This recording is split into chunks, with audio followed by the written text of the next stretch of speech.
9 ways to express opinion in English.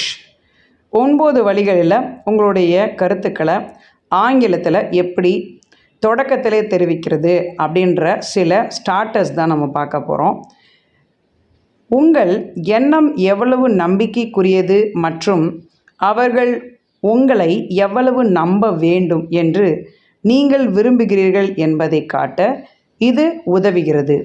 அதாவது நீங்கள் நம்பிக்கைக்குரிய ஒரு விஷயத்தை சொல்கிறீங்க அப்படின்றதுக்கு தான் நம்ம இந்த ஸ்டார்டர் பயன்படுத்துகிறோம். I strongly believe that all the businesses should operate toward sustainable development. அதாவது ரொம்ப அதிகமாக நம்புகிறேன் நம்முடைய பிஸ்னஸில் வேறு லெவலில் நம்ம முன்னேற்றம் அடைய போகிறோம் அப்படின்றத நம்ம இதிலேருந்து தொடங்குவோன்னு அர்த்தம். நீங்கள் இதை நிரூபிக்க முடியாது என்றாலும் ஏதோ உண்மை ஏதோ நடக்கிறது போன்றவற்றில் நீங்கள் உறுதியாக இருக்கிறீர்கள். ஏதோ ஒன்று நடக்கிறதுல நீங்கள் உறுதியாக சொல்கிறீங்க, இந்த விஷயம் அப்படி தான், இதை நம்பு அப்படின்னு சொல்லும்போது நம்ம யூஸ் பண்ணக்கூடிய ஒரு ஸ்டார்டர் தான். அது என்ன ஸ்டார்டர்ன்றதை நம்ம பார்த்துருவோம். Example, I bet your motor is out of gas. இங்கே ஐ பெட் அப்படின்றது தான் ஸ்டார்டர். அதாவது நான் உறுதியாக சொல்கிறேன், நான் பந்தயமிட்டு சொல்கிறேன், பந்தயம் வச்சு சொல்கிறேன், உன்னுடைய மோட்டாரில் பெட்ரோல் இல்லை, கேஸ் இல்லை அப்படின்னு சொல்லும்போது, உறுதியாக சொல்லும்போது சொல்லலாம். நெக்ஸ்ட், இந்த சொற்றொடர்கள் ஏதாவது உறுதியாக அல்லது மிகவும் சாத்தியமானதாக தோன்றுவதை வலியுறுத்துவதற்கு பயன்படுத்தப்படுகின்றன. இந்த படிவத்தை எழுதப்பட்ட மற்றும் பேசும் சூழலில் பயன்படுத்தலாம். நீங்கள் எழுதும்போது, ரிட்டனில் எழுதும்போது நம்ம பயன்படுத்தக்கூடிய ஒரு ஸ்டார்டர் தான் இது. என்னன்னு பார்ப்போமா? For an example, there is no doubt to me that she has gone absolutely crazy about you. இதில் எந்தவித சந்தேகமே இல்லை, அவள் ஓ மேலே பைத்தியமாக தான் இருக்கிறா அப்படின்னு நம்ம சொல்கிறோம்ல, அதுக்கு தான் இதை பயன்படுத்திக்கிறோம் நண்பர்களே. இன்னும் நிறைய விஷயங்கள் கற்றுக்கலாம். நம்மளுடைய சேனலை சப்ஸ்கிரைப் பண்ணிக்கங்க. நடுநிலை கருத்து, அதாவது உங்கள் சொந்த யோசனையில் உங்களுக்கு நம்பிக்கை இல்லை, அதாவது நம்ம யோசிக்கிறோம் அதிலே நம்பிக்கை இல்லாமல் பேசும் பொழுது தான் இந்த ஒரு வாக்கியத்தை நம்ம பயன்படுத்த முடியும். இதுவும் கருத்தை வெளிப்படுத்தக்கூடிய ஒரு விஷயமாக தான் அமையுது. இதை எப்படி நம்ம ஒரு வாக்கியமாக உருவாக்குறோன்றதை பார்ப்போம். For example, I am not sure but she had probably gone for hours before you arrived. நீங்கள் வர்றதுக்கு முன்னாடியே அவள் ஒரு வேளை போயிருந்திருக்கலாம், அதுவும் நான் உறுதியாக சொல்ல முடியாதுங்க அப்படின்னு சொல்லும்போது நம்ம சொல்லலாம்.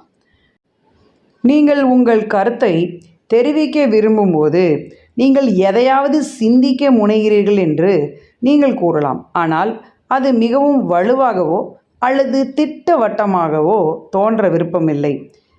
அதாவது திட்டவட்டமாக சொல்கிறதில்ல, ஒரு உறுதி நிலையில் சொல்கிறதில்ல, அதை வலுப்படுத்தி ஸ்ட்ராங்காக சொல்கிறதில்ல, அப்போ ஒரு யோசனையில் சொல்கிறோம், அவ்வளோதான். இதுதான் இந்த ஸ்டார்டருடைய முக்கியத்துவம் வாய்ந்த கருத்து.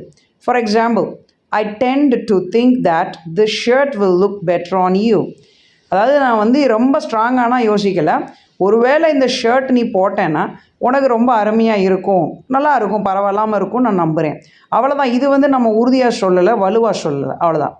அடுத்து, ஏதோ ஒன்று இருப்பதாக அல்லது உண்மையாக இருப்பதாக நீங்கள் கூற விரும்பினால் இந்த வெளிப்பாட்டை நீங்கள் பயன்படுத்த வேண்டும். மற்றொரு வழியில், நீங்கள் மக்களிடம் என்ன சொல்லுகிறீர்கள் என்பதை பற்றி நீங்கள் தயங்குகிறீர்கள் என்பதை குறிக்கிறது. தயங்குவது, ஒரு விஷயத்தை சொல்லும்போது தயங்கி சொல்லும் பொழுது நம்ம இந்த ஸ்டார்டரை பயன்படுத்திக்கலான்னு சொல்கிறாங்க. நீங்கள் ஒரு வேளை தயக்கத்தோடு ஒரு விஷயத்த சொல்கிறீங்கன்னா இந்த ஸ்டார்டரை அடிக்கடி பயன்படுத்துங்க. ஒரு எக்ஸாம்பிள் காமெண்ட் செக்ஷனில் எனக்கு தெரிவிங்க. உங்களுக்கான example, it seems to me that he is over you now. இந்த he is over you now அப்படின்றது ஒரு ஃப்ரேஸ். அப்படின்னா ஓ மேலே அந்த நபருக்கு ஆர்வம் இல்லை அப்படின்னு அர்த்தம். அதாவது இன்ட்ரெஸ்ட் இல்லை, அவன் ஆர்வம் இல்லை அப்படின்னு அர்த்தம். அடுத்து பாருங்கள், ஒரு நிகழ்வை பற்றிய உங்கள் தனிப்பட்ட கருத்தை பற்றிய இந்த சொற்றொடர் உதவுகிறது. ஒரு நிகழ்வு, அதாவது தனிப்பட்ட கருத்து, ஒரு பர்சனலான ஒரு ஒப்பீனியனை நீங்கள் ஷேர் பண்ணுறீங்கன்னு வச்சுக்கோங்க, அப்பொழுது பயன்படுத்தக்கூடிய ஒரு ஸ்டார்டர் தான் இது. இதில் நம்ம முக்கியமாக பார்க்கக்கூடியது, ஒருவேளை நீ கேட்டா அப்படின்னு நம்ம சொல்லுவோம்ல தமிழில், ஒருவேளை நீ கேட்டால் நான் இதான் சொல்லுவேன். For example, if you ask me I would say that I don't really like her.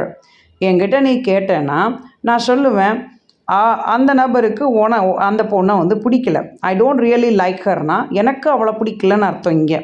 அப்போ என்ன அர்த்தம்னா நீ கேட்டால் நான் உனக்கு என்ன சொல்லுவேன், பிடிக்கலன்னு அர்த்தம் அப்படின்ற மாதிரி சொல்லணும். எனக்கு தெரிந்த புரிந்த என்னை பொறுத்தவரை நீங்கள் எதையாவது பற்றி உங்கள் கருத்தை தெரிவிக்கும் போது, குறிப்பாக உங்கள் கருத்து மற்றவர்களிடமிருந்து வேறுபடும் போது இது பயன்படுத்தப்படுகிறது. அதாவது டிஃப்ரெண்ட்டான நபர்கள்ட்டிருந்து வேறுபட்ட கருத்து வெளிப்படும் போது நீங்கள் இந்த ஸ்டார்டரை பயன்படுத்தி அந்த கருத்தை வெளிப்படுத்த நீங்கள் பயன்படுத்தி கொள்ளக்கூடிய ஒரு அருமையான ஒரு எக்ஸாம்பிளோடு உங்களுக்கு சொல்கிறேன். இதை நீங்கள் அடிக்கடி ப்ராக்டிஸ் பண்ணணும். இதை ப்ராக்டிஸ் பண்ணால் மட்டும்தான் இந்த ஸ்டார்டர்ஸ் எல்லாம் உங்கள் வாய்க்குள்ளே நுழையும். இல்லைனா நீங்கள் ப்ராக்டிஸ் பண்ணுறதுல பிரயோஜனம் இல்லை. For example, as far as I know she will leave tomorrow. இது வரைக்கும் எனக்கு தெரிந்த வரையிலும். அப்போ ஒருத்தருடைய கருத்து வித்தியாசப்படும். அப்போ என் கருத்து என்ன அப்படின்னா she will leave tomorrow, நாளைக்கு அவள் போயிடுவா அப்படின்னு தான் இந்த கருத்து வந்து சொல்லப்படுகிறது. அப்போ வித்தியாசமான கருத்துக்கள் இடையே நீங்கள் ஒரு கருத்தை அதில் என்ன பண்ணுறீங்க சொல்லும் பொழுது as far as யூஸ் பண்ணிக்கலாம். Like, share and subscribe. நீங்கள் இந்த மாதிரி சில ஸ்டார்டர்ஸ் எல்லாம் நீங்கள் விரும்பி ப்ராக்டிஸ் பண்ணணும்னு நினச்சா நம்ம சேனலை லைக் பண்ணுங்கள், சப்ஸ்கிரைப் பண்ணுங்கள். இந்த வீடியோவை உங்களோட வாட்ஸ்அப் சேட்டில் ஷேர் பண்ணுங்கள். தேங்க்யூ.